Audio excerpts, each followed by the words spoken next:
ಓಂ ಶಾಂತಿ. ಇವತ್ತಿನ ವಿಷಯ ಸಫಲತೆಯ ಕೋಟೆ ಅಂತ.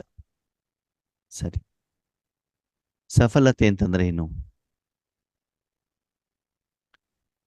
ಆತ್ಮ ಕರ್ಮವನ್ನು ಮಾಡಿದಾಗ ಅಥವಾ ಕರ್ಮೇಂದ್ರಿಯವನ್ನ ಆಧಾರವಾಗಿ ಇಟ್ಟುಕೊಂಡಾಗ ಅಥವಾ ಕರ್ಮೇಂದ್ರಿಯವನ್ನ ಉಪಯೋಗ ಮಾಡಿದಾಗ, ಅದು ಸೂಕ್ಷ್ಮ ಕರ್ಮೇಂದ್ರಿಯನೇ ಇರ್ಬೋದು, ಸ್ಥೂಲ ಕರ್ಮೇಂದ್ರಿಯನೇ ಇರ್ಬೋದು. ತನು ಮನ ಧನ ಜನ ಯಾವುದೇ ಕರ್ಮೇಂದ್ರಿಯವನ್ನು ಉಪಯೋಗ ಮಾಡಿದ ತಕ್ಷಣದಲ್ಲಿ ಇದು ಕರ್ಮ ಅಂತ ಆಗತ್ತೆ. ಕರ್ಮ ಅಂತ ಆದಾಗ ಫಲ ಬಂದೇ ಬರ್ತದೆ. ಆ ಫಲ ಎರಡು ರೀತಿ ಇರ್ತದೆ, ಒಂದು ಸಫಲ, ಇನ್ನೊಂದು ವಿಫಲ. ಅಂದ್ರೆ ಅದರ ಫಲಿತಾಂಶ ಆತ್ಮದ ಅಕೌಂಟಲ್ಲಿ ಒಂದೇ ಪ್ಲಸ್ ಆಗಬೇಕು, ಇಲ್ಲ ಮೈನಸ್ ಆಗಬೇಕು. ಸರಿ, ನಾವಿನ್ನು ಇಷ್ಟಪಡ್ತೀವಿ ಅಥವಾ ಪ್ರಪಂಚದ ಪ್ರತಿಯೊಂದು ಆತ್ಮ ಏನು ಇಷ್ಟಪಡುತ್ತೆ? ತಾನ ಮಾಡುವಂತ ಕರ್ಮ ಏನಾಗ್ಬೇಕು? ಸಫಲವಾಗಬೇಕು ಹೇಳುವಂಥದ್ದು ಇಷ್ಟಪಡುತ್ತೆ ಅಲ್ವಾ? ಸಂಬಳ ಜಾಸ್ತಿ ಆಗ್ಬೇಕು, ಬಿಸ್ನೆಸ್ ಲಾಭ ಜಾಸ್ತಿ ಆಗ್ಬೇಕು, ಸ್ಕೂಲಿಗೆ ಹೋಗೋದ ಮಾರ್ಕ್ಸ್ ಜಾಸ್ತಿ ಬರಬೇಕು, ಒಳ್ಳೊಳ್ಳೆ ಊಟ ಸಿಗಬೇಕು.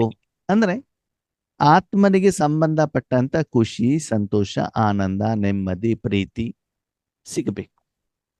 ಕೆಲವೊಂದ್ಸಲ ಆತ್ಮೀಯರೇ, ನಮ್ಗೆ ಆ ಸಮಯದಲ್ಲಿ ಸುಖ ಅಂತ ಅನ್ಸ್ಬೋದು, ಆದ್ರೆ ಅದು ಸುಖ ಆಗಿರೋದಿಲ್ಲ. ಕೆಲವೊಂದ್ಸಲ ನೋಡಿ, ನಾಲ್ಗಿಗೆ ಬೇಕಾಗಿರೋ ಸ್ವೀಟ್ ತಿಂದಾಗ ಅವಾಗ ಸುಖ ಅಂತ ಅನ್ಸತ್ತೆ, ಅದು ಒಳಗಡೆ ಜಾಸ್ತಿ ಹೋದಾಗ ಏನಾಗ್ಬಿಡ್ತದೆ? ಶುಗರ್ ಲೆವೆಲ್ ಜಾಸ್ತಿ ಆಗ್ಬಿಡ್ತದೆ ಅಲ್ವಾ? ಅಂದ್ರೆ ಆತ್ಮಕ್ಕೆ ಏನು ಬೇಕು ಅದು ಸಿಕ್ಕಿದಾಗ ಅದು ಸಫಲತೆ ಅಕೌಂಟಲ್ಲಿ ಜಮಾ ಆಗ್ತದೆ ಅಲ್ವಾ? ಅದಕ್ಕಾಗಿ ಸಂಗಮಯುಗದಲ್ಲಿ ಮಾತ್ರ ಸಫಲತೆ ಸಿಗತ್ತೆ ಅಂತ ಹೇಳ್ತಾರೆ. ಸಫಲ ಅಂದ್ರೆ ಆತ್ಮ ಮಾಡಿರುವಂತ ಕರ್ಮದ ಫಲ ಅದು ಸಫಲವಾದಾಗ ಅದು ಕೋಟೆಯ ರೂಪದಲ್ಲಿ ರಕ್ಷಣೆ ಹೇಳುವಂಥದ್ದು ಸಿಗ್ತದೆ. ಉದಾಹರಣೆಗೆ, ಒಬ್ಬ ವ್ಯಕ್ತಿ ತುಂಬಾ ಬಡತನದಲ್ಲಿದ್ದಾನೆ, ಭಿಕ್ಷುಕ ಅಂತ ತಿಳ್ಕೊಳ್ಳಿ. ಯಾರವನು? ಭಿಕ್ಷುಕ. ಯಾಕೆ ಬೇಡ್ತಾ ಇದ್ದಾನ ಅವನು? ಯಾಕೆ ಬೇಡ್ತಾ ಇದ್ದಾನೆ? ಅವನ ಹತ್ರ ಹಣ ಇಲ್ಲ, ಶಿಕ್ಷಣ ಇಲ್ಲ, ಕೆಲಸ ಇಲ್ಲ, ಅಥವಾ ಸಂಪಾದನೆ ಮಾಡುವಂತ ಶಕ್ತಿ ಇಲ್ಲ. ಅದಕ್ಕಾಗಿ ಅವನೇನ್ ಮಾಡ್ತಿದ್ದಾನೆ? ಬೇಡ್ತಾ ಇದ್ದಾನೆ. ಆದ್ಮೇಲೆ ಆ ಬೇಡುವಂತ ನಿಜವಾದ ಭಿಕ್ಷುಕ, ಕೆಲವರು ಏನ್ ಮಾಡ್ತಾರೆ, ತುಂಬಾ ಶ್ರೀಮಂತರಾದ್ರೂ ಬೇಡ್ತಾ ಇರ್ತಾರೆ, ಅದು ಬೇರೆ ಪ್ರಶ್ನೆ. ನಿಜವಾದ ಭಿಕ್ಷುಕನಾಗಿದ್ರೆ ಅವನಿಗೆ ಮನೆ ಇರುತ್ತಾ? ಇಲ್ಲ. ಮೈ ಮೇಲೆ ಹಾಕೊಳ್ಳಿಕ್ ಬಟ್ಟೆ ಇರ್ತದ? ಇಲ್ಲ. ಹೊಟ್ಟೆ ತುಂಬಾ ಊಟ ತಿನ್ಬೇಕು ಅಂತ ತಿನ್ಲಿಕ್ಕೆ ಆಗತ್ತಾ? ಇಲ್ಲ. ಮಾರ್ಕೆಟಲ್ಲಿ ಯಾವ್ಯಾವ್ದೋ ಹಣ್ಣುಗಳು, ಬೇಕರಿ ಐಟಮ್ಗಳು ಬರ್ತಾ ಇರ್ತವೆ, ಅದನ್ನ ತಿನ್ಬೇಕು ಅಂತ ಅನ್ಸತ್ತೆ ಅವನಿಗೆ. ತಿನ್ಲಿಕ್ಕೆ ಆಗತ್ತಾ? ಇಲ್ಲ. ಕಾರಣ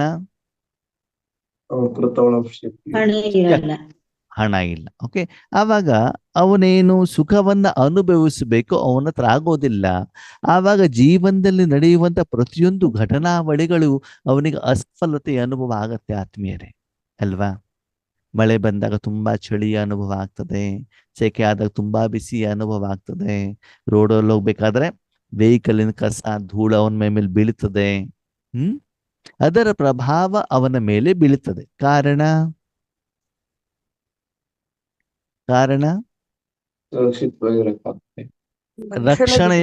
ರಕ್ಷಣೆಯ ಕೋಟೆ ಇಲ್ಲ. ಸರಿ, ಸ್ವಲ್ಪ ಹಣ ಜಾಸ್ತಿ ಆಯ್ತು, ಏನ್ ಮಾಡ್ತಾನ ಅವನು?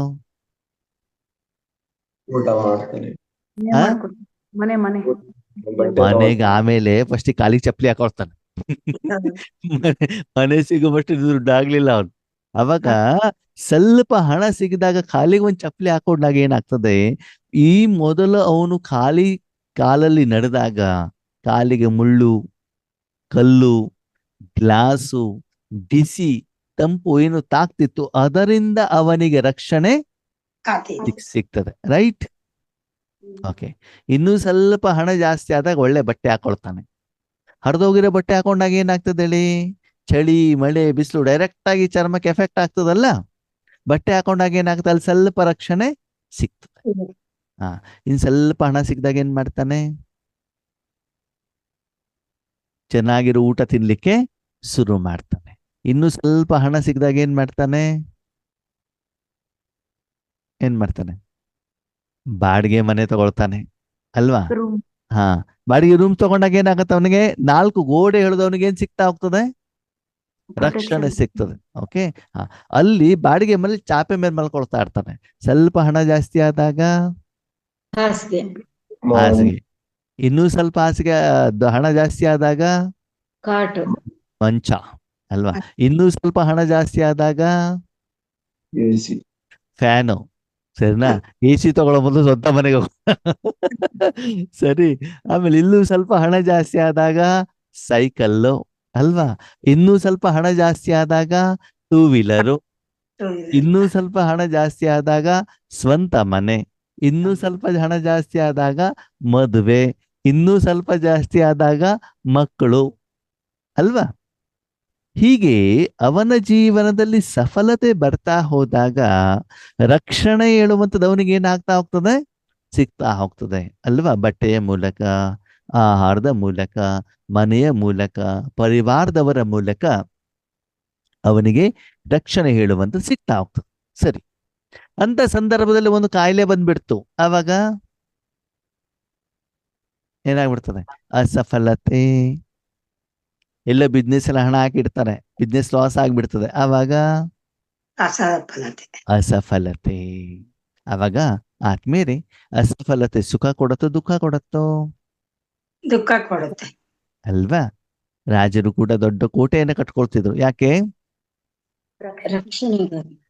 ವೈರಿಗಳು ನಮ್ಮ ಮೇಲೆ ದಂಡೆತ್ತಿ ಬರಬಾರ್ದು ಅಂತ ಅಲ್ವಾ? ರಾಜ್ಯಕ್ಕೊಂದು ಕೋಟೆ, ಅರಮನೆಗೊಂದು ಕೋಟೆ, ಅವರ ಮನೆಯಲ್ಲೂ ಕೂಡ ಕೆಲವೊಂದು ಸುರಂಗ ಮಾರ್ಗಗಳನ್ನೆಲ್ಲ ಮಾಡ್ಕೊಂಡ್ಬಿಡ್ತಿದ್ರು. ಅದಕ್ಕಾಗಿ ಬಾಬಾ ಹೇಳ್ತಾರೆ ಸಫಲತೆಯ ಕೋಟೆ. ಯಾವ ಕೋಟೆ? ಸಫಲತೆಯ. ಸರಿ, ಆತ್ಮನಿಗೆ ಸಫಲತೆ ಯಾವಾಗ ಸಿಗ್ತದೆ? ಯಾವಾಗ ಸಿಗತ್ತೆ? ಶಾಂತಿ, ನೆಮ್ಮದಿ. ಸಂಗಮದಲ್ಲಿ ಮಾತ್ರ. ಯಾವಾಗ? ಸಂಗಮದಲ್ಲಿ ಮಾತ್ರ. ಯಾಕೆ? ತಂದೆ ಸಿಕ್ಕಿದ್ರಲ್ಲ ಅದಕ್ಕೆ. ಕೇಳಿ, ತಂದೆ ಸಿಕ್ಕಿದ ತಕ್ಷಣ ಏನ್ ಸಫಲತೆ ಸಿಕ್ಬಿಡೋದಿಲ್ಲ. ಸಫಲತೆ ಸಿಗಬೇಕು ಅಂದ್ರೆ ಅಪ್ಪನಲ್ಲಿರೋ ವಸ್ತು ಒಯ್ದ್ಬಿಟ್ಟು ಸೇಲ್ ಮಾಡ್ಬೇಕು, ಆವಾಗ ಸಿಗ್ತದೆ ಅಲ್ವಾ? ಅಪ್ಪನ ಹತ್ತಿರೋ ಸಪ್ತ ಗುಣಗಳಿದ್ದಾವಲ್ಲ, ಅದನ್ನು ಒಯ್ದ್ಬಿಟ್ಟು ಏನ್ ಮಾಡ್ಬೇಕು? ಎಲ್ಲಿ ಅವಶ್ಯಕತೆ ಇದೆಯೋ ಅಲ್ಲಿ ವ್ಯಾಪಾರ ಮಾಡ್ಬೇಕು. ಅಲ್ಲಿ ಅವ್ರಿಗೆ ಕೊಡ್ಲಿಕ್ಕೆ ನಿಮಿತ್ತರಾಗ್ಬೇಕು, ದಾನ ಮಾಡ್ಬೇಕು, ಆವಾಗ ನಿಮ್ಮ ಅಕೌಂಟ್ ಅಲ್ಲಿ ಏನಾಗ್ತದೆ? ಜಮಾ ಆಗ್ತದೆ. ಅದಕ್ಕೆ ಬಾಬಾ ಹೇಳ್ತಾರೆ ಸಫಲತೆಯ ಕೋಟೆ ಅಂತಂದ್ರೆ ಏನು ಆತ್ಮೀಯರೇ? ನಾವು ವರ್ತಮಾನ ಸಮಯದಲ್ಲಿ ನೋಡ್ತಾ ಇದ್ದೀವಿ, ನಾವು ಮನೆಯಲ್ಲಿ ಇದ್ರೂ ಕೂಡ ಸಂಬಂಧ ಚೆನ್ನಾಗಿರತ್ತಾ? ಇಲ್ಲ. ಮನ ಬುದ್ಧಿ ಜೊತೆಗಿದ್ರೆ ಆ ಮನ ಬುದ್ಧಿ ಚೆನ್ನಾಗಿರತ್ತಾ? ಕಾವು ಕಾವು ಕಾವು ಕಾವು ಮಾಡ್ತಾ ಇರ್ತದ ಅಲ್ವಾ? ಶಾಂತಿ ಇಲ್ಲ, ಸುಖ ಇಲ್ಲ, ಸಂತೋಷ ಇಲ್ಲ, ನೆಮ್ಮದಿ ಇಲ್ಲ. ಸ್ತ್ರೀ ಶರೀರ ನೋಡ್ಲಿಕ್ಕೆ ಚೆನ್ನಾಗಿದೆ, ಬೆಳ್ಳಿಗಿದೆ, ಆರೋಗ್ಯವಾಗಿರುತ್ತಾ? ಇಲ್ಲ. ಮನೆ ಚೆನ್ನಾಗಿದೆ, ರಾಜಧಾನಿಯಲ್ಲಿ ಇದ್ದೀವಿ, ಅಣ್ಣವ್ರೇ 1 ವಾರದಿಂದ ದೋಂತ ಮಳೆ ಬರ್ತಾ ಇದೆ, ಕೆಲ್ಸಕ್ಕೆ ಹೋಗ್ಲಿಕ್ಕೆ ಆಗೋದಿಲ್ಲ. ಇದು ಸಫಲತೆನೋ ಅಸಫಲತೆನೋ? ಅಸಫಲತೆ. ಐಟಮ್ ಏನೋ ತಿನ್ಬೇಕು ಅಂತ ಅನ್ಸತ್ತೆ, ಅದ ಕಾಯಿಲೆ ಬಿಡೋದಿಲ್ವಲ್ಲ, ಇದ್ಯಾವುದು? ಅಸಫಲತೆ. ಸಂಪಾದನೆ ಮಾಡ್ಬೇಕು ಅಂತ ಜಾಬಿಗೆ ಹೋಗ್ತೀವಿ, ಬಾಯಿಗೆ ಬಂದಾಗ ಬೈಸ್ಕೊಂಡು ಬರ್ತೀವಿ, ಇದು ಯಾವುದು? ಅದು ತಾನೆ. ಅದಕ್ಕಾಗಿ ಬಾಬಾ ಹೇಳ್ತಾರೆ ಸಫಲತೆ ಅಂತಂದ್ರೆ ಏನು ಆತ್ಮೀಯರೇ? ನೀವು ಹಣ ಸಂಪಾದನೆ ಮಾಡಿ, ಯಾವುದು? ಆಧ್ಯಾತ್ಮಿಕ ಧನ, ಪರಮಾತ್ಮನ ಶಕ್ತಿಯನ್ನು ನೀವು ಸಂಪಾದನೆ ಮಾಡ್ತಾ ಹೋದಾಗ, ಎಲ್ಲರಿಗೂ ಅದನ್ನು ಪೇಮೆಂಟ್ ಮಾಡ್ತಾ ಹೋದಾಗ ಏನಾಗ್ತದೆ? ಮನಸ್ಸು ಖುಷಿಯಾಗಿರ್ತದೆ, ಮನಸ್ಸು ನಿಮ್ಮ ಮಾತನ್ನ ಕೇಳುತ್ತೆ. ಬುದ್ಧಿಯ ಮೂಲಕ ಆತ್ಮನಿಗೆ ಪರಮಾತ್ಮ ಅನುಭೂತಿ ಆಗತ್ತೆ, ಖುಷಿ, ಸಂತೋಷ, ಆನಂದ, ನೆಮ್ಮದಿ ಸಿಗತ್ತೆ. ಅವಾಗ ಬುದ್ಧಿ ಏನ್ ಮಾಡ್ತದೆ? ಬಾಬನ ಕಡೆ ಓಡ್ತಾ ಇರ್ತದೆ. ಸಂಸ್ಕಾರದಲ್ಲಿ ರಾವಣನ ಸಂಸ್ಕಾರ ಹೋಗ್ಬಿಟ್ಟು ಯಾವ ಸಂಸ್ಕಾರ ಬರ್ತಾ ಇರ್ತದೆ? ರಾಮನ ಸಂಸ್ಕಾರ ಬರ್ತಾ ಇರ್ತದೆ. ಅಲ್ಲಿ ಸಫಲತೆ ಸಿಗ್ತಾ ಇರ್ತದೆ. ಆಮೇಲೆ ಕೆಟ್ಟ ಕೆಟ್ಟ ಕನ್ಸುಗಳು ಬೀಳೋದು ಕೂಡ ಏನಾಗ್ಬಿಡ್ತದೆ, ಕಡಿಮೆ ಆಗ್ಬಿಡ್ತದೆ. ಸಿಟ್ಟು ಬರೋದು ಕಡಿಮೆ ಆಗ್ತದೆ. ಹೊಟ್ಟೆ ಕಿಚ್ಚು ಕಡಿಮೆ ಆಗ್ತದೆ ಅಲ್ವಾ? ಮುಟ್ಟಿದ್ದೆಲ್ಲ ಬಂಗಾರ ಆಗ್ತದೆ. ಮುಟ್ಟಿದ ಬಂಗಾರ ಆಗ್ತದೆ ಅಂತ ಹೇಳಿದ್ರೆ ಫಾರ್ಮುಲಾ ಕೊಟ್ಬಿಟ್ಟು ನಾವು ಮುಟ್ಟಿದ್ದೆಲ್ಲ ಬಂಗಾರ ಆಗ್ಬಿಡ್ತದೆ ಅಂತಲ್ಲ. ಮಾಡುವಂತ ಪ್ರತಿಯೊಂದು ಕರ್ಮದಲ್ಲಿ ಆಂತರಿಕವಾಗಿ ಏನಿರ್ತದೆ, ಖುಷಿ ಇರ್ತದೆ. ಯಾರ ಹತ್ರ ಮಾತಾಡಿದ್ರು ಅವರಿಂದ ಸ್ನೇಹ, ಪ್ರೀತಿ, ಗೌರವ ಸಿಗ್ತಾ ಇರ್ತದೆ. ಮತ್ತೆ ನಮ್ಮ ಶಾರೀರಿಕವಾದಂತ ಕಾಯಿಲೆಗಳಿಗೆ ಸಮಾಧಾನ, ಪರಿಹಾರ ಏನಾಗ್ತಾ ಹೋಗ್ತದೆ, ಸಿಗ್ತಾ ಹೋಗ್ತದೆ. ನಮ್ಮ ಕುಟುಂಬದಲ್ಲಿ ನಮ್ಮ ಜೊತೆಯಲ್ಲಿರುವಂತ ಆತ್ಮಗಳ ಜೊತೆ ಸಂಬಂಧನೂ ಕೂಡ ಏನಾಗ್ತದೆ, ಚೆನ್ನಾಗಾಗ್ತಾ ಇರ್ತದೆ. ಈಶ್ವರಿಯ ಪರಿವಾರದಲ್ಲೂ ಚೆನ್ನಾಗಾಗ್ತದೆ. ದಿನದಿಂದ ದಿನಕ್ಕೆ ಈಶ್ವರಿಯ ಸೇವೆ ವೃದ್ಧಿ ಆಗ್ತದೆ.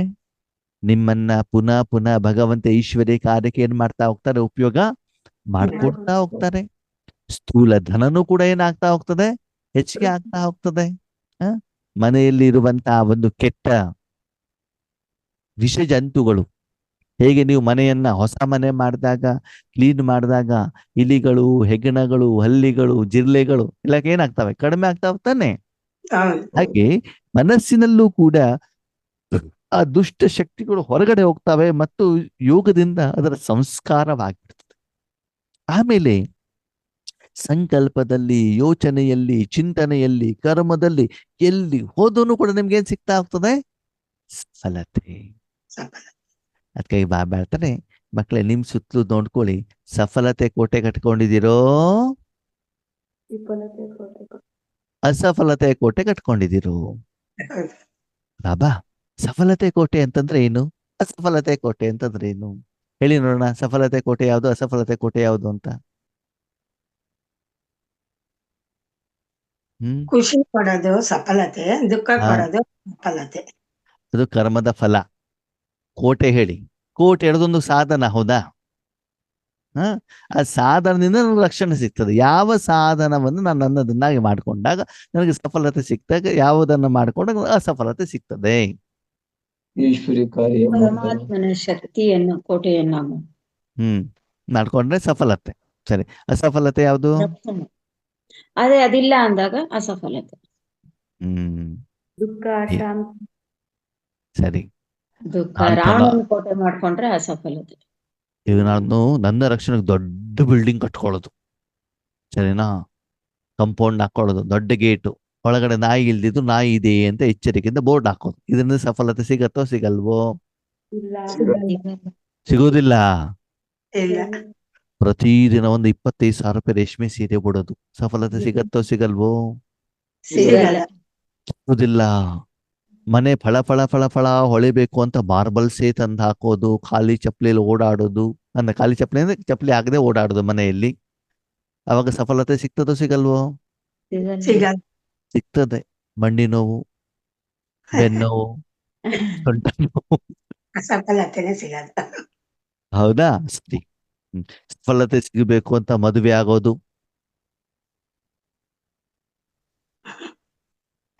ಉತ್ತರ ಕೊಡಿ. ಮದುವೆ ಆದವರು ಇಲ್ಲ, ಹೂ ಇಲ್ಲ. ನನ್ನ ಮನೆಯವರಿಂದ ನನಗೆ ರಕ್ಷಣೆ ಸಿಗ್ತದೆ ಅಂತ ಹೇಳ್ಬಿಟ್ಟು ಹೇಳೋದು. ಆ ನಂಬಿಕೆ ವಿಶ್ವಾಸ ಇಟ್ಬಿಟ್ಟು ಏನ್ ಮಾಡೋದು, ಪತಿ ಮೇಲೆ ನಂಬಿಕೆ ವಿಶ್ವಾಸ ಇರೋದು, ಪತಿನೇ ಪರಮೇಶ್ವರ ಅಂತ. ಓಕೆ, ಸಫಲತೆನೋ ಸಫಲತೆನೋ? ರಾಜ ಮಕ್ಕ ಜೋರಾಗಿ ಹೇಳ್ತಿದಾರಪ್ಪ, ಚೆನ್ನಾಗಿ ಅನುಭವ ಆಗಿರ್ಬೇಕು. ಸರಿ, ಇನ್ನೂ ಸ್ವಲ್ಪ ರಕ್ಷಣೆ ಬೇಕು ಅಂತ ಮಕ್ಕಳಿಗೆ ಜನ್ಮ ಕೊಡೋದು, ಪಾಲನೆ ಕೊಡೋದು, ಶಿಕ್ಷಣ ಕೊಡೋದು, ಕಷ್ಟ ಪಡೋದು. ಮಕ್ಕಳಿಂದ ಒಳ್ಳೆ ಸಫಲತೆ ಸಿಗತ್ತಲ್ವಾ? ಇಲ್ಲ, ಸಿಗಲ್ಲ. ವಜ್ರದ ನೆಕ್ಲೆಸ್ ಇಂದ? ಯಾವ್ದ್ರಿಂದ? ಹೌದಾ? ಮತ್ತೆ ಯಾವ್ದಿಂದ ರಕ್ಷಣೆ, ಯಾವ್ದಿಂದ ಕೋಟೆ, ಸಫಲತೆ ಕೋಟೆ ಯಾವ್ದಿಂದ? ಈಶ್ವರಿಯ ಸೇವೆ ಮಾಡಿದಲ್ಲಿ ಸಫಲತೆ ಸಿಗುತ್ತೆ. ನಿಸ್ವಾರ್ಥ ಭಾವದ ಸೇವೆ. ಹೆಸರು ಬೇಕು, ಕೀರ್ತಿ ಬೇಕು, ಸನ್ಮಾನ ಬೇಕು, ಕಿರೀಟ ಬೇಕು ಅಂತ ನಿರೀಕ್ಷೆ ಇಟ್ಕೊಳ್ಳುವಂಗಿಲ್ಲ. ಜನರ ಮನಸ್ಪೂರ್ವಕವಾದಂತ ಆಶೀರ್ವಾದ, ಆಧ್ಯಾತ್ಮಿಕ ಸೇವೆ, ಪರಮಾತ್ಮನ ಶಕ್ತಿಯನ್ನ ಎಲ್ಲರಿಗೂ ತಲುಪಿಸುವಂಥದ್ದು, ನನ್ನಲ್ಲಿರುವಂತ ಕೊಳೆಯನ್ನ ತೆಗೆದುಹಾಕುವಂಥದ್ದು. ಹಾಗೆ ಈಶ್ವರೀಯ ಸೇವೆಯ ಸುಖದ ಜಮಾದ ಖಾತೆಯನ್ನು ಎಷ್ಟು ಕೋಟೆ ಮಾಡ್ಕೊಳ್ತಾ ಹೋಗ್ತಿರೋ ಅದು ನಿಮ್ಗೆ ಏನು ಕೊಡ್ತಾ ಹೋಗ್ತದೆ? ಖುಷಿ ಕೊಡ್ತದೆ. ರಕ್ಷಣೆ ಅಲ್ವಾ? ಓಕೆ, ಸೀತೆ ಎಲ್ಲಿದ್ಲು? ಕಾಡಲ್ಲಿ. ಆ ರಾವಣನಲ್ಲಿ ಅಲ್ವಾ? ಶ್ರೀಲಂಕಾದಲ್ಲಿ ಅವರಿಗೆ ರಕ್ಷಣೆ ಕೊಟ್ಟಿದ್ದೇನು? ರಾಮನಾಮ ಅಲ್ವಾ? ರಾಮನ ಬಗ್ಗೆ ನೆನಪು ಮಾಡಿದ್ದಕ್ಕೆ ರಕ್ಷಣೆ ಸಿಕ್ತು ತಾನೆ.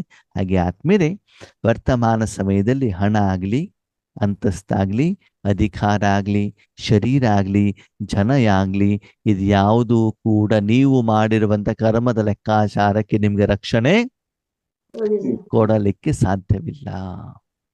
ಸಫಲತೆಯ ಕೋಟೆ ಅಂತಂದ್ರೆ ಏನು ಅಂತಂದ್ರೆ, ನೀವು ಆ ಆಧ್ಯಾತ್ಮಿಕವಾಗಿ ಮಾಡಿರುವಂತ ಕರ್ಮ ಸರ್ವಶ್ರೇಷ್ಠವಾಗಿದ್ದೇ ಆಗಿದ್ರೆ ನಿಮ್ಮ ಸಂಕಲ್ಪ, ನಿಮ್ಮ ಸಮಯ, ನಿಮ್ಮ ಜೀವನ, ವಿಶೇಷವಾಗಿ ಆಧ್ಯಾತ್ಮಿಕ ಜೀವನ ಎಲ್ಲಿ ಹೋಗ್ತಾ ಇರ್ತದೆ? ಉನ್ನತಿ ಕಡೆ ಹೋಗ್ತಾ ಇರ್ತದೆ. ಸರಿ, ಆದ್ರೆ ಅದು ಅಸಫಲತೆಯಲ್ಲಿ ಇದೆ ಅಂತ ಹೇಗೆ ಗೊತ್ತಾಗತ್ತೆ ಅಂತಂದ್ರೆ, ಇವತ್ತು ರವಿ ಅಣ್ಣನ ಮೂಲಕ ಬಾಬಾ ಹೇಳ್ದಲ್ಲ, ನಿಯಮ ಫಾಲೋ ಮಾಡ್ತಾ ಇರ್ತಾರೆ, ಅಮೃತ ವೇಳೆಯಲ್ಲೂ ಹೇಳ್ತಾ ಇರ್ತಾರೆ, ಮುರಳಿನೂ ಕೇಳ್ತಾ ಇರ್ತಾರೆ, ಅದು ಒಳಗಡೆಯಿಂದ ಏನಿರುತ್ತಿಲ್ಲ, ಖುಷಿ ಇರೋದು. ಅಣ್ಣವರೇ ನಮ್ಮ ಮನೆಯವರು ಸೇವೆ ಮಾಡ್ಲಿಕ್ಕೆ ಬಿಡೋದೇ ಇಲ್ಲ, ಎಲ್ಲರೂ ಹೋಗ್ತೀವಿ ಅಂದ ಕರ್ಸೋದೇ ಇಲ್ಲ. ಕಾರಣ ಏನು ಆತ್ಮೀಯರೇ?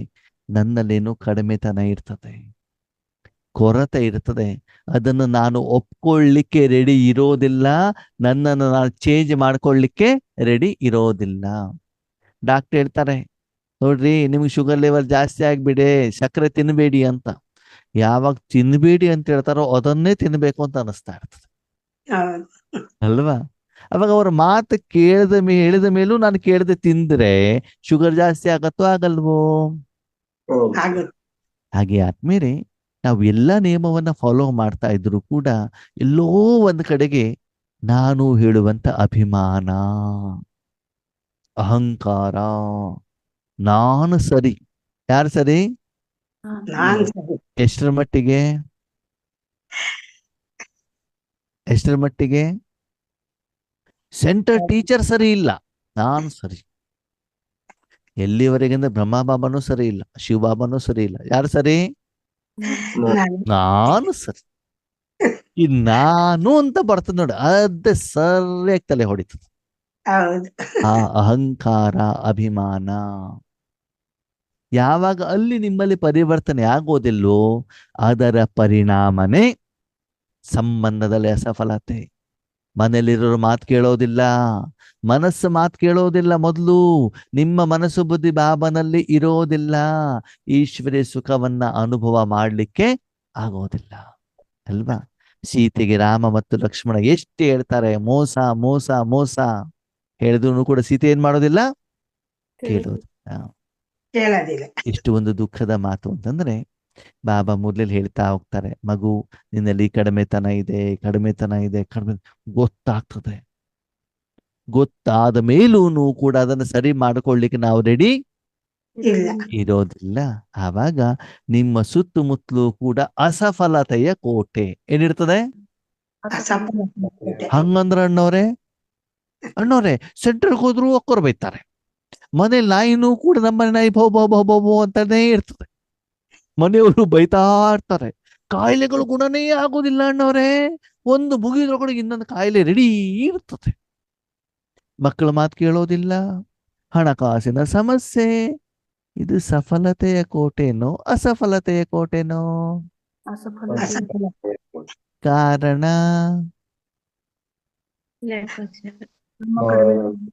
ಪ್ರತಿದಿನ ಸಂಪಾದನೆಗಳಿಗಿಂತ ಸಾಲ ಜಾಸ್ತಿ ಹಾಗೆ ಆಗ್ತಾ ಇದೆ. ಅದಕ್ಕಾಗಿ ಸ್ಥೂಲ ಹಣದ ಕಡೆಗೆ, ಸ್ಥೂಲ ರಕ್ಷಣೆ ಕಡೆಗೆ, ಸ್ಥೂಲ ಮಕ್ಕಳ ಕಡೆ. ಅಯ್ಯೋ ಅಣ್ಣವ್ರೆ, ವಯಸ್ಸಾದ್ಮೇಲೆ ನಮ್ಮ ಮಕ್ಕಳೇ ಅಲ್ವಾ ನಮ್ಮನ್ನು ಸಾಕೋದು. ಯಾರು ಸಾಕೋದು? ಯಾರು ಸಾಕೋದು? ಬಾಬಾನೇ. ಮಕ್ಕಳು ಸಾಕ್ತಾರ, US ನಲ್ಲಿ ಹೋಗಿರ್ತಾರ, ನಿಮ್ಗೇನ್ ಸಾಕ್ತಾರ? ಇವತ್ತಿನ ಮಕ್ಕಳನ್ನ ನಾವು ನೋಡಿದೀವಿ ಅಲ್ಲ, ಎಲ್ಲರೂ ಆಗಿರ್ತಾರಂತ ನಾನು ಹೇಳೋದಿಲ್ಲ.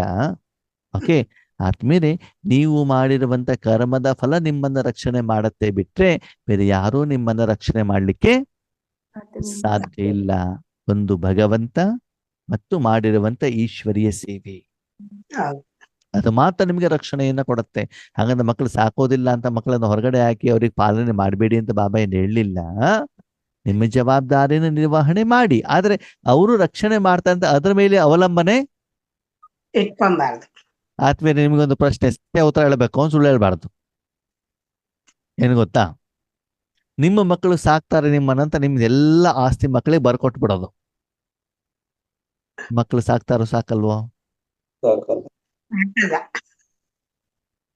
ಪಾರ್ವತಕ್ಕರೆ ಮಾತಾಡ್ತಿಲ್ಲ ಸಾಕಲ್ಲ ಅನ್ನೋರು. ಅಲ್ವಾ? ಇದು ಅನುಭವ. ಅದೇ ನಿಮ್ಮ ಸರ್ವಸ್ವವನ್ನು ಭಗವಂತನಿಗೆ ಕೊಟ್ಬಿಡಿ. ಹೌದು ತನು ಮನ ಧನ ಸಮಯ ಸಂಕಲ್ಪ ಬಾಬನಿಗೆ ಕೊಟ್ಬಿಡಿ. ಆವಾಗ ನೋಡಿ ನಶೆ ಹೆಂಗಿರ್ತದೆ ಅಂತ. ಹೌದು ಹೇಗೆ ನೋಡಿ ಒಂದೊಂದು ಕ್ಷಣದಲ್ಲಿ ಶಾಂತಿ, ಸುಖ, ಸಂತೋಷ, ಆನಂದ, ನೆಮ್ಮದಿ, ಎಷ್ಟು ಮಜಾ ಗೊತ್ತಾ ಆತ್ಮೀಯರೇ. ಆ ನಿರಾಕಾರವಾದಂತಹ ಒಂದು ರಕ್ಷಣೆಯ ಸಫಲತೆ ಕೋಟೆಯಲ್ಲಿ ಇದ್ರೆ ಆತ್ಮೀಯರೇ, ಸತ್ಯ ಹೇಳ್ತೇನೆ ನಿಮಗೆ, 3 ದಿನದ ಹಿಂದಿನ ರೊಟ್ಟಿ ಕೂಡ ಖುಷಿ ಕೊಡುತ್ತೆ. ಗೊತ್ತಾ ನಿಮಗೆ? ಹೌದು ಒಣ ರೊಟ್ಟಿನೂ ಕೂಡ ಮನಸ್ಸು ಖುಷಿಯಾಗಿದ್ರೆ ಶರೀರದಲ್ಲಿ ಕಾಯಿಲೆ ಇಲ್ಲ ಅಂತಂದ್ರೆ 3 ದಿನ ಹಿಂದಿನ ಒಣ ರೊಟ್ಟಿನೂ ಕೂಡ ಖುಷಿ ಕೊಡುತ್ತೆ.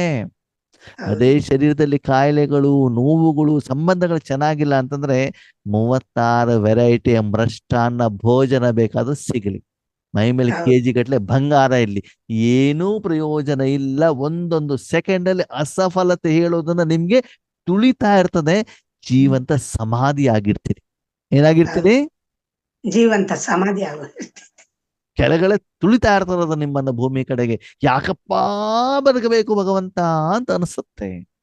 ಅಂದ್ರೆ ನಿಮ್ಮನ್ನ ನೀವು ಚೆಕ್ ಮಾಡ್ಕೊಳ್ಳಿ, ದಿನದಿಂದ ದಿನಕ್ಕೆ ನಾನು ಸಫಲತೆ ಕೋಟೆಯ ಒಳಗಡೆಗಿರ್ತಾ ಇದ್ದೇನೋ ಅಥವಾ ಅಸಫಲತೆಯ ಬೆಂಕಿಯಲ್ಲಿ ಒದ್ದಾಡ್ಬಿಟ್ಟು ವಿಲ ವಿಲ ವಿಲ ವಿಲ ವಿಲ ವಿಲ ಅಂತ ಒಳಗಡೆ ಜೋರಾಗಿ ಬೊಬ್ಬೆ ಹೊಡಿತಾ ಇದ್ದೇನೋ. ಹಾಗೆ ಸಫಲತೆ ಕೋಟೆ ಯಾವುದು? ಯಾವುದು? ಸುಕರ್ಮ, ಪರಮಾತ್ಮನ ಮಡಿಲು, ಈಶ್ವರಿಯ ಕಾರ್ಯ, ಶ್ರೀಮತದಂತೆ ನಡೆಯುವಂಥದ್ದು, ಪ್ರತಿದಿನ ಬಾಬಾ ಮುರಳಿಯಲ್ಲಿ ಏನು ಹೇಳ್ತಾರೋ ಅದರಂತೆ ಸ್ವಪರಿವರ್ತನೆ ಮಾಡಿಕೊಳ್ಳುವಂಥದ್ದು, ಈಶ್ವರಿ ಸೇವೆಗೆ ನಿಮಿತ್ತರಾಗುವಂಥದ್ದು. ನಾನು ವೈಯಕ್ತಿಕಕ್ಕಿಂತ ಸರ್ವರ ಕಲ್ಯಾಣಕ್ಕೋಸ್ಕರ ನಾನು ನಿಮಿತ್ತನಾಗುವಂಥದ್ದು, ಆಧ್ಯಾತ್ಮಿಕ ಸಂಪಾದನೆ. ಆ ಸಂಪಾದನೆಗೂ ಕೂಡ ನಾನು ನನ್ನ ವೈಯಕ್ತಿಕ ವಿಷಯವನ್ನು ಬೇರೆಯವ್ರಿಗೆ ಕೊಡಬಾರದು. ಭಗವಂತನ ಶಕ್ತಿಯನ್ನು ಕೂಡ ಏನ್ ಮಾಡಬೇಕು? ನಿಸ್ವಾರ್ಥ ಭಾವದಿಂದ ನಾನು ಕೊಟ್ಟಾಗ ಆ ಕರ್ಮದ ಫಲ ಪ್ರತಿಯೊಂದು ಹಂತದಲ್ಲೂ ಕೂಡ ನಿಮ್ಗೆ ಏನ್ ಕೊಡ್ತಾ ಹೋಗ್ತದೆ? ಸಫಲತೆ ಹೇಳುವಂಥದ್ದು ಕೊಡ್ತಾ ಹೋಗ್ತದೆ. ಅದಕ್ಕಾಗಿ ಎಷ್ಟು ನೀವು ಈಶ್ವರನ ಫ್ಯಾಕ್ಟರಿಯಲ್ಲಿ ಕೆಲಸ ಮಾಡ್ತಿರೋ ಅಷ್ಟೋ ಸಫಲತೆ, ಬೇರೆಯವ್ರ ಫ್ಯಾಕ್ಟರಿಯಲ್ಲಿ ಕೆಲಸ ಮಾಡಿದಷ್ಟು ಅಸಫಲತೆ. ಈಶ್ವರನ ಫ್ಯಾಕ್ಟರಿಯಲ್ಲಿ ಕೆಲಸ ಮಾಡ್ಬೇಕೋ ಬೇಡವೋ? ಬಾಬಾ ಕೆಲಸ ಮಾಡ್ಬಿಡಿ, ಸುಮ್ನೆ ಮನಸ್ಸನ್ನ ಕೊಟ್ಬಿಡಿ, ನಾನೇನಂತ ನೋಡ್ಕೊಳ್ತೇನೆ ಅಂತ ಹೇಳ್ತಾರೆ ಬಾಬಾ ಅಲ್ವಾ? ಹೆಚ್ಚಿನ ಸಮಯವನ್ನ ಕೊಡಿ, ಸಂಕಲ್ಪವನ್ನ ಕೊಡಿ, ಸಾಧನವನ್ನ ಕೊಡಿ. ನಾನ್ ನೋಡ್ಕೊಳ್ತೇನೆ, ಅದು ಯಾರಿಗೆ ಎಷ್ಟು ಬೇಕು, ಏನ್ ಮಾಡ್ಬೇಕು ಅಂತ ನಾನು ನೋಡ್ಕೊಳ್ತೇನೆ. ಗಾಡಿ ತಂದ್ಬಿಟ್ಟು ಬಿಡಿ, ನಾನೇ ಕ್ಲೀನ್ ಮಾಡ್ತೇನೆ, ನಾನೇ ಡ್ರೈವಿಂಗ್ ಮಾಡ್ಕೊಂಡು ಹೋಗ್ತೇನೆ, ನಾನೇ ಡೆಲಿವರಿ ಕೊಡ್ತೇನೆ, ಹಣ ತಂದ್ಬಿಟ್ಟು ನಿಮ್ಮ ಅಕೌಂಟಿಗೆ ಹಾಕ್ತೇನೆ. ಗಾಡಿ ಕೊಡಿ ಅಷ್ಟೇ, ವೆಹಿಕಲ್ ಕೊಡಿ, ಸಾಧನ ಕೊಡಿ. ಗಾಡಿ ಕೊಡಿ ಅಂತ ನಿಮ್ 2 ವೀಲರ್ ಓದ್ಬಿಟ್ಟು ಸೆಂಟರ್ ಇಟ್ಬಿಟ್ಟಿರಾ, ಯೋಗೇಶ್ವರನ ಹೇಳಿದ್ದಾರೆ ಗಾಡಿ ಕೊಡಿ ಕೇಳಿದ್ದಾರೆ ಅಂತೇಳಿ, ಸರಿನಾ? ಅಣ್ಣ ನಿಮ್ಮೂರು ಯಾವ್ದು, ನಿಮ್ಮೂರಿಗೆ ತಂದು ಕೊಡ್ತೇನೆ ಅಂತ ಯಾವ್ದೋ ಒಂದು ಹಳೆ ಗಾಡಿ ಅಂತಂದು ಇಟ್ಬಿಟ್ಟಿರಾ. ಮತ್ತೆ ಗಾಡಿ ಯಾವುದು? ಮನಸ್ಸು ಹೇಳುವಂತ ಸಾಧನವನ್ನ ಯಾರ ಕೈಲಿ ಕೊಡ್ಬೇಕು? ಪರಮಾತ್ಮನ ಕೈಲಿ ಕೊಟ್ಟಾಗ, ಪರಮಾತ್ಮ ಅದನ್ನು ಉಪಯೋಗ ಮಾಡಿದಾಗ, ಅದರಿಂದ ಸಫಲತೆ ಬಂದಾಗ, ಆ ಸಫಲತೆಯ ರಕ್ಷಣೆ ನಿಮ್ಗೆ ಏನ್ ಮಾಡ್ತದೆ? ಬೇರೆ ಕಡೆಯಿಂದ ಕಾಮರು, ಕ್ರೋಧ, ಲೋಭ, ಮೋಹ, ಅಹಂಕಾರ ಇತ್ಯಾದಿ ವಿಕಾರಗಳಿಂದ ನಿಮ್ಗೆ ಏನ್ ಸಿಗ್ತದೆ? ರಕ್ಷಣೆ ಹೇಳುವಂಥದ್ದು ಸಿಗತ್ತೆ. ಈಗ ಹೇಳಿ ಆತ್ಮೇರೆ, ನನಗೆ ರಕ್ಷಣೆ ಶರೀರಕ್ಕೆ ಬೇಕು, ಆತ್ಮಕ್ಕೆ ಬೇಕು? ಆತ್ಮಕ್ಕೆ. ಓಕೆ, ನನಗೆ ಮಾತ್ರ ಬೇಕು, ಪೂರ್ತಿ ವಿಶ್ವಕ್ಕೆ ಬೇಕು? ವಿಶ್ವಕ್ಕೆ ಬೇಕು. ನಾನು ಮಾತ್ರ ಕೋಟೆ ಕಟ್ಕೊಳ್ಬೇಕು ಅಥವಾ ಪೂರ್ತಿ ವಿಶ್ವಕ್ಕೆ ಕೋಟೆ ಕಟ್ಲಿಕ್ಕೆ ನಾನು ನಿಮಿತ್ತನಾಗ್ಬೇಕು? ಪೂರ್ತಿ ವಿಶ್ವಕ್ಕೆ ಕೋಟೆ. ಅಂದ್ಮೇಲೆ ಚೆಕ್ ಮಾಡ್ಕೊಳ್ಳಿ, ಸಫಲತೆ ಆಕಾರನೋ ನಿರಾಕಾರನೋ? ನಿರಾಕಾರ. ಆ ನಿರಾಕಾರ ಅಲ್ವಾ? ಅಂದ್ಮೇಲೆ ನಿರಾಕಾರದ ಕೋಟೆ ಕಟ್ಕೊಳ್ಬೇಕು, ಆಕಾರದ ಕೋಟೆ ಕಟ್ಕೊಳ್ಬೇಕು? ಹ್ಮ್. ಅಂದ್ರೆ ನೀವು ಮಾಡುವಂತ ಪ್ರತಿಯೊಂದು ಕರ್ಮದಲ್ಲೂ ಸಫಲತೆ ಇರುತ್ತೆ. ಸಫಲತೆ ಅಂತ ಗೊತ್ತಾಯ್ತಲ್ಲ ನಿಮಗೆ. ಶಾರೀರಿಕ ಆರೋಗ್ಯ ಕಡಿಮೆ ಆಗ್ತಾ ಇದೆ ಅಂದ್ರೆ ಕಡಿಮೆ ಅಂತಂದ್ರೆ ಕಾಯಿಲೆ ಗುಣ ಆಗ್ತಾ ಇದೆ. ಓಕೆ, ಹಣ ಎಷ್ಟು ಬೇಕೋ ಅಷ್ಟೇ ಸಿಗ್ತದೆ, ತುಂಬಾ ಕೋಟಿಗಟ್ಟಲೆ ಬೇಕು ಅಂತ ಬಿಟ್ಟೇನಿಲ್ಲ. ಮನಸ್ಸು ಖುಷಿ ಆಗ್ತಾ ಇದೆ, ಈಶ್ವರ ಸೇವೆಯ ಅತೀಂದ್ರ ಸುಖ ಹೆಚ್ಚಿಗೆ ಆಗ್ತಾ ಇದೆ. ಸಂಬಂಧದಲ್ಲಿ ಜಗಳಗಳಿಲ್ಲ, ಭಿನ್ನಾಭಿಪ್ರಾಯಗಳಿಲ್ಲ, ಹೊಟ್ಟೆ ಕಿಚ್ಚಿಲ್ಲ, ಕಾಲೆಳೆಯೋದಿಲ್ಲ, ಇದೆಲ್ಲ ಆಗ್ತಾ ಇದೆ. ಪ್ರತಿಯೊಂದು ಜೀವನದ ಒಂದೊಂದು ಕ್ಷಣನೂ ಕೂಡ ಚೆನ್ನಾಗಿ ಏನ್ ಮಾಡ್ತಿದ್ದೀರಿ, ಅಗದು ಅಗದು ಅಗದು ಸೀತಾ ಇದ್ದೀರಿ ಅಂತಂದ್ರೆ ಸುತ್ತಲೂ ನಿಮ್ದೇನಿರ್ತದೆ, ಅಸಫಲತೆ ಕೋಟೆ. ಆ ಕೋಟೆಯಲ್ಲಿ ಜೋರಾಗಿ ಮಳೆ ಬಂದ್ಬಿಟ್ಟು ಎಲ್ಲಾದ್ರೂ ಒಂದು ಗೋಡೆ ಬಿದ್ದು ಬಿಟ್ಟರೆ ಏನಾಗ್ತದೆ, ಏನಾಗ್ತದೆ? ಅಸಫಲತೆ ವೈರಿಗಳು ಒಳಗಡೆಗೆ ಬಂದ್ಬಿಡ್ತಾರೆ. ಯಾವ್ದದು ಗೋಡೆ ಬೀಳೋದು? ಸ್ಥಿತಿ ಪರಿಸ್ಥಿತಿಗಳು, ದೇಹದ ಸಂಬಂಧಗಳು, ತಿಥಿನ ವಿಚಾರಗಳು. ಸ್ಥಿತಿ ಅಣ್ಣ, ಆತ್ಮಿಕ ಸ್ಥಿತಿ. ಸ್ಥಿತಿಯ ತಿಥಿ ಅಲ್ಲ, ಸರಿ. ಓಕೆ, ಬಾಬಾ ಏನ್ ಹೇಳ್ತಾರೆ, ದಾರಿಲಿ ಹೋಗ್ತಿದ್ದೀನಲ್ವಾ, ಯಾರು ನೋಡ್ತಾ ಇಲ್ಲ, ಇವತ್ತೊಂದು ಕೇಕ್ ತಿಂದು ಬಿಡೋಣ. ನಾಳೆ ಭಾನುವಾರ ಅಲ್ವಾ, ರಜಾ, ಇವತ್ತೊಂದು ಸ್ವಲ್ಪ ಒಂದು ಫಿಲ್ಮ್ ನೋಡ್ಬಿಡೋಣ. ಏನಾದ್ರೂ ಒಂದು ಕಣ್ಣು, ನಾಲಿಗೆ, ಮನಸ್ಸು, ಸಂಕಲ್ಪ, ವ್ಯರ್ಥ ಇದೆಲ್ಲ ಹೋಯ್ತು ಅಂತಂದ್ರೆ ಇದ್ಯಾವುದು? ಅಸಫಲತೆ. ನಿಮಗೆ ಗೋಡೆ ಬಿದ್ದಿದೆ ಅಂತ ಲೆಕ್ಕ. ಅಲ್ಲಿಂದ ಏನಾಗ್ತದೆ, ನಿಧಾನಕ್ಕೆ ಇಲಿಗಳು, ಸೊಳ್ಳೆಗಳು ಏನಾಗ್ಬಿಡ್ತವೆ, ಒಳಗಡೆಗೆ ಬಂದು ಬಿಡ್ತಾವೆ. ಅದಕ್ಕಾಗಿ ಸದಾ ಕಾಲ ಒಳ್ಳೆ ಕರ್ಮವನ್ನ ಮಾಡಿ ಸಫಲತೆ ಕೋಟೆಯಲ್ಲಿ ಇದ್ದಾಗ ಹೊರಗಡೆಗೆ ಎಷ್ಟು ಸಫಲತೆ ಅಸಫಲತೆ ಇದ್ರೂ ಕೂಡ ಅದರ ಪ್ರಭಾವ ನಿಮಗೆ ಬೀಳಬಾರ್ದು ಅಲ್ವಾ. ಒಬ್ಬ ವ್ಯಕ್ತಿ AC ಕಾರಲ್ಲಿ ಕುತ್ಕೊಂಡಿದ್ದಿದ್ರೆ ಏನಾಗ್ತದೆ, ಅವಳು ಅಷ್ಟು ಹಣ ಸಂಪಾದನೆ ಇದೆಯಲ್ಲ, ಅದಕ್ಕಾಗಿ ಹೊರಗಡೆಗಿರುವಂತ ಬಿಸಿಲು, ಮಳೆ, ಚಳಿ, ಗಾಳು, ಧೂಳು, ಮಣ್ಣು ಅದರ ಪ್ರಭಾವ ಏನಾಗೋದಿಲ್ಲ, ಆ ವ್ಯಕ್ತಿಯ ಮೇಲೆ ಬೀಳೋದಿಲ್ಲ. ಅದಕ್ಕಾಗಿ ಆದ್ಮೇಲೆ ಎಷ್ಟು ನಾವು ಈಶ್ವರೀಯ ಸೇವೆಗೆ ನಿಮಿತ್ತರಾಗ್ತಾ ಹೋಗ್ತೀವೋ, ನಿಸ್ವಾರ್ಥ ಭಾವದಿಂದ ಮಾಡ್ತೀವೋ, ಮತ್ತದನ್ನು ನಾವು ಸ್ವೀಕಾರ ಮಾಡೋದಿಲ್ಲೋ, ಸ್ವೀಕಾರ ಮಾಡಿಬಿಟ್ಟೆ ಏನಾಗತ್ತೆ, ಮಾಡಿದಿಲ್ಲ ಅಲ್ಲೇ ಖಾಲಿ ಆಗ್ಬಿಡ್ತದೆ. ಅದಕ್ಕಾಗಿ ನಿಮ್ಮನ್ನು ನೀವು ಚೆಕ್ ಮಾಡ್ಕೊಳ್ಳಿ, ನೀವು ಸಫಲತೆ ಕೋಟೆಯ ಮಧ್ಯದಲ್ಲಿದ್ದೀರೋ ಅಥವಾ ಅಸಫಲತೆ ಕೋಟೆ ಮಧ್ಯೆ ಇದ್ದೀರಾ ಅಂತ ಚೆಕ್. ಹೆಂಗ್ ಗೊತ್ತಾಗ್ತದೆ? ಅನುಭವದಿಂದ ಸುಖ, ಶಾಂತಿ, ನೆಮ್ಮದಿ. ಯೋಗದಲ್ಲಿ ಕೂತ್ಕೊಂಡಾಗ ಯೋಗ ಸರಿ ಆಗ್ತಾ ಇದೆ ಅಂತಂದ್ರೆ ನೀವೆಲ್ಲಿದ್ದೀರಿ? ಸಫಲತೆಯ ಕೋಟೆ. ಯೋಗದಲ್ಲಿ ಕೂತ್ಕೊಂಡಾಗ ಚೆನ್ನಾಗಿ ನಿದ್ರೆ ಬರ್ತಾ ಇದೆ ಅಂತಂದ್ರೆ, ಸುಸ್ತಿ ಆಗ್ತಾ ಇದೆ ಅಂತಂದ್ರೆ ಅಸಫಲತೆ. ಅದು ಮಧ್ಯದಲ್ಲಿ ಏನ್ ಮಾಡುದು, ಅಣ್ಣವ್ರೆ ನನ್ಗೇನು ಯೋಗ ಮಾಡ್ಬೇಕು ಅಂತ ಇದೆ, ಏನ್ ಮಾಡೋದು, ಕಾಯಿಲೆ ಬಂದ್ಬಿಟ್ಟಿದೆ, ಆ ಮೆಡಿಸಿನ್ಸ್ ಏನ್ ಮಾಡೋದಿಲ್ಲ, ನಮ್ಗೆ ನಿದ್ರೆ ಮಾಡ್ತಾ ಇರ್ತದೆ. ಹೌದಾ, ತಿರುಪತಿಗೆ ಹೋಗ್ಬೇಕಂದ್ರೆ ಇವ್ರಿಗೆ ನಿದ್ರೆ ಬರೋದಿಲ್ಲ, ಮಕ್ಳಿಗೆ ನಾಳೆ ಎಕ್ಸಾಮ್ ಅಂತಂದ್ರೆ ಅವಾಗ ಇವ್ರಿಗೆ ನಿದ್ರೆ ಬರೋದಿಲ್ಲ, ಬೇರೆ ಯಾವ್ದಾದ್ರು ಟೂರಿಗೆ ಹೋಗ್ಬೇಕಂದ್ರೆ ಇವ್ರಿಗೆ ನಿದ್ರೆ ಬರೋದಿಲ್ಲ. ವರಮಹಾಲಕ್ಷ್ಮಿ ಹಬ್ಬ ಬಂತು ಅಂದ್ರೆ 15 ದಿವಸ ಮೊದ್ಲಿಂದಾನೇ ನಿದ್ದೆ ಬರೋದಿಲ್ಲ, ಮನೆ ಕ್ಲೀನ್ ಮಾಡ್ಬೇಕು ಅಂತ. ಆವಾಗ ಮೆಡಿಸಿನ್ ಏನ್ ಎಫೆಕ್ಟ್ ಮಾಡೋದಿಲ್ಲಪ್ಪ, 10 ಸುಳಿಯುವುದಿಲ್ಲ ಅದು. ಹಂಗಾದ್ರೆ ಮೆಡಿಸಿನ್ ತಗೊಳ್ಳಲ್ವ? ತಗೊಳ್ತಾರೆ. ನೋಡಿ, ಸುಮ್ಮನೆ ನೆಪ ಹೇಳ್ಬೇಡಿ, ಸರಿನಾ? ಓಕೆ, ಕೆಲವರಿಗೆ ಆಗತ್ತೆ, ಆಗೋದಿಲ್ಲ ಅಂತ ಬಿಟ್ಟು ನಾನು ಹೇಳೋದಿಲ್ಲ. ಆದರೆ ಆ ಒಳಗಡೆಯಿಂದ ಆಂತರಿಕವಾದಂತಹ ಒಂದು ನಶೆ ಇಲ್ಲ ಅಂತಂದ್ರೆ ನೆಪಗಳನ್ನ ಮಾತ್ರ ಹೇಳ್ತಾ ಇರ್ತೇವೆ ಬಿಟ್ರೆ ಬೇರೆ ಏನೂ ಇಲ್ಲ. ಆದ್ಮೇಲೆ ಜೀವನ ಪೂರ್ತಿ ನೆಪದಲ್ಲಿ ಮುಗಿದೋಗ್ಬಿಡ್ತದೆ. ಇಂಥ ಒಂದು ಸುಂದರವಾದ ಅವಕಾಶ ಸಿಕ್ಕಿದಾಗ ಅದನ್ನ ನಾವು ಉಪಯೋಗ ಮಾಡ್ತಾ ಇಲ್ಲ ಅಂತಂದ್ರೆ ಬಾಬಾನು ಮುಂದೆ ಏನೂ ಮಾಡ್ಲಿಕ್ಕೆ ಸಾಧ್ಯವಿಲ್ಲ. ಬಟ್ ಒಂದು ಹೆಜ್ಜೆ ಮುಂದಿಡು, 1000 ಹೆಜ್ಜೆ ನಾನು ಸಪೋರ್ಟ್ ಕೊಡ್ತೇನಲ್ವಾ. ಕಾರಣಗಳನ್ನ ಹೇಳ್ತಾ ಇದ್ರೆ ಕಾರಣಕ್ಕೆ ಅಂತ್ಯನೇ ಇಲ್ಲ ಆತ್ಮೀಯರೇ, ಯಾವಾಗಲೂ ಕಾರಣಗಳು ಇದ್ದೇ ಇರ್ತವೆ. ಬರುವಂತ ಕಾರಣಗಳನ್ನ ನಿವಾರಣೆ ಮಾಡಿ ಮುಂದುವರಿಯುವಂಥವನೇ ನಿಜವಾದ ಜ್ಞಾನಿ ಅಲ್ವಾ. ಒಂದು ವಿಷಯ ತಿಳ್ಕೊಳ್ಳಿ, ಯಾರು ಜ್ಞಾನಿ ಆಗಿರ್ತಾನೋ ಅವನೆಂದೂ ಕಾರಣ ಹೇಳೋದಿಲ್ಲ. ಪ್ರತಿದಿನ ನಾನು ಸ್ಕೂಲಿಗೆ ಹೋಗ್ಬೇಕು ಅಂತ ಹೇಳೋನು ಆತ್ಮೀಯರೇ ಮನೆಯಲ್ಲಿ ಅಣ್ಣ ತಮ್ಮಂದಿರ ಮದುವೆ ಇದ್ರು ಕೂಡ ಸ್ಕೂಲ್ ತಪ್ಪಿಸೋದಿಲ್ಲ ಅವನು. ಅಲ್ವಾ? ಅಂದ್ರೆ ಸ್ಕೂಲಿಗೆ ಹೋಗ್ಲಿಕ್ಕೆ ಮನೆ ಬರ್ತಿದ್ದು ಆಸಕ್ತಿ ಇಲ್ದಿದ್ದವನಿಗೆ ಏನಾಗ್ತದೆ ಅಂತಂದ್ರೆ ಸ್ಕೂಲಿಗೆ ಹೋಗಿ ಅರ್ಧ ಗಂಟೆ ಮೊದಲು ಹೊಟ್ಟೆ ನೋವು ಬಂದ್ಬಿಡ್ತದೆ ಅಲ್ವಾ? ಇವತ್ತು ಡಾಕ್ಟರ್ ತಗೊಂಡ್ಬಿಟ್ಟು ದೊಡ್ಡ ಇಂಜೆಕ್ಷನ್ ಕೊಡ್ತೇನೆ ಅಂತ ತಕ್ಷಣದಲ್ಲಿ ಹೊಟ್ಟೆ ನೋವು ಹೊಟ್ಟೋಗ್ಬಿಟ್ಟಿರ್ತದೆ. ಅದೇನರ್ಥ? ನೆಪ. ನೆಪಗಳ ಮಳೆ. ಅದಕ್ಕಾಗಿ ಮಕ್ಕಳೇ, ನೆಪ ಹೇಳಿದೆ ನಿಮಗೆ ನಷ್ಟನೇ ಹೊರತು ನನಗೆ ನಷ್ಟ ಇಲ್ಲ. ಇಲ್ಲ. ನೀವಿಲ್ಲ ಅಂದ್ರೆ ನಾನು ಇನ್ನೊಬ್ಬರನ್ನು ತಗೊಳ್ತೇನೆ, ಅವರನ್ನು ಉಪಯೋಗ ಮಾಡ್ಕೊಳ್ತಾನೆ, ನನ್ನ ಕೆಲಸ ನಾನು ಮಾಡ್ಕೊಂಡು ಪರನಾಮಕ್ಕೆ ಹೋಗ್ತೇನೆ. ನೆಪ ಹೇಳ್ಕೊಂಡು ನೀವು ಇಲ್ಲೇ ಇರ್ರಿ. ಕುಂತಿರ್ತೀರಿ. ಯಾರು ನೆಪ ಹೇಳ್ತಾರೋ ಅವ್ರು ಯಾವಾಗ್ಲೂ ಅಸಫಲತೆಯಲ್ಲಿ. ಮುಳುಗಿರ್ತಾರೆ.